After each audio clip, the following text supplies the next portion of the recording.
रिया 2 साल से कोशिश कर रही थी कि वो अरमान के साथ नॉर्मल पति पत्नी वाला रिश्ता बना सके, पर अरमान कभी टच तक नहीं करता। 99 तरीके अपनाकर देख लिए, पर अरमान हर बार उसे दूर कर देता। 100वीं बार भी जब अरमान ने रिया का हाथ हटा दिया तो उसका दिल बिल्कुल टूट गया। एक दिन रिया को गलती से अरमान मिलता है, मीरा की फोटो को गले लगाकर अपने जज्बात जाहिर करते हुए। तब रिया को समझ आया, अरमान बेजज्बात नहीं था, बस उसके लिए लड़का लड़की वाला प्यार ही नहीं था। जो चीज रिया सालों से समझ नहीं पाई वो आज बिल्कुल साफ थी। अरमान सिर्फ मीरा के लिए दिल रखता था, रिया के लिए नहीं। ये बात समझते ही रिया ने डिसाइड कर लिया कि उसे और नीचे गिरकर प्यार मांगने की जरूरत नहीं। वो तुरंत फॉरेन मूव के पेपर्स लगा देती है। नेक्स्ट डे अरमान उसे एक हेयर क्लिप गिफ्ट करता है, पर मीरा काना मारकर कहती है, भाई भाभी को वैसे ही बिगाड़ रहे हो। रिया बस बॉक्स बंद करके वहाँ से निकल जाती है। अगली सुबह जब वो उठती है तो उसके बाल बिल्कुल बर्बाद, पूरे कटे हुए। रिया को तुरंत समझ आता है कि ये मीरा का काम है। कन्फ्रंट करने पर मीरा बेशर्म होकर कहती है, स्कूल का प्रोजेक्ट था, विग बनाना था और तुम्हारे बाल सबसे ज्यादा अच्छे थे। रिया ने गुस्से में मीरा को थप्पड़ जड़ दिया। इस पर मीरा चिल्लाती है, मैं बचपन से अरमान की लाडली हूँ, तुम्हारी हिम्मत कैसे हुई मुझे हाथ लगाने की। मीरा ने तुरंत मेड्स को बुलाया, पकड़ो इसे, यहाँ असली मालिक मैं हूँ, समझे। मेड्स ने रिया को दबा लिया। मीरा ने हंसकर कहा, अब तो तुम्हें रियलिटी समझ आनी चाहिए, इस घर की रानी मैं हूँ। फिर उसने रिया को 99 थप्पड़ मारे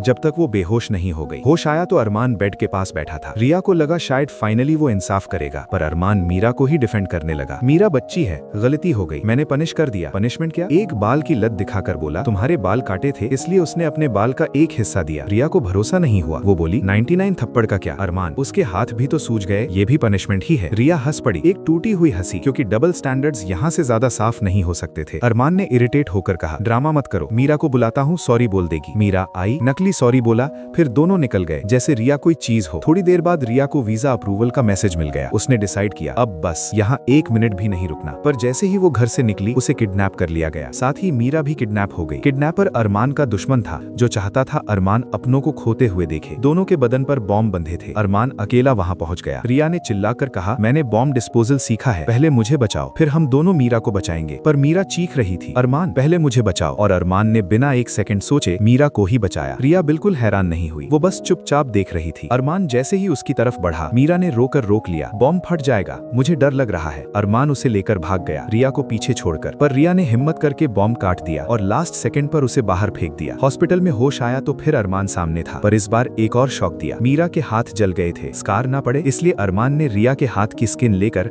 मीरा के हाथ पर ग्राफ्ट करवा दी। रिया फट पड़ी, मीरा तुम्हारी आंखों का तारा और मैं तुम्हारे लिए मिट्टी। अरमान शर्मिंदा नहीं हुआ, बस बोला, डिस्चार्ज होके हम एक ही रूम शेयर करेंगे, मैं तुम्हें कॉम्पेंसेट कर दूंगा। रिया ने उसके मुंह पर थप्पड़ मारा, गेट आउट। फाइनली रिया का सब्र टूट गया, वो रोती हुई समझ गई 6 साल का प्यार 1 सेकंड में बेकार हो गया। जब वो जाने लगी तो उसने मीरा को रिंग दिया, ये तुम्हारे साइज की है, और जैसे अरमान तुमसे हाथ नहीं हटा पाता वैसे ही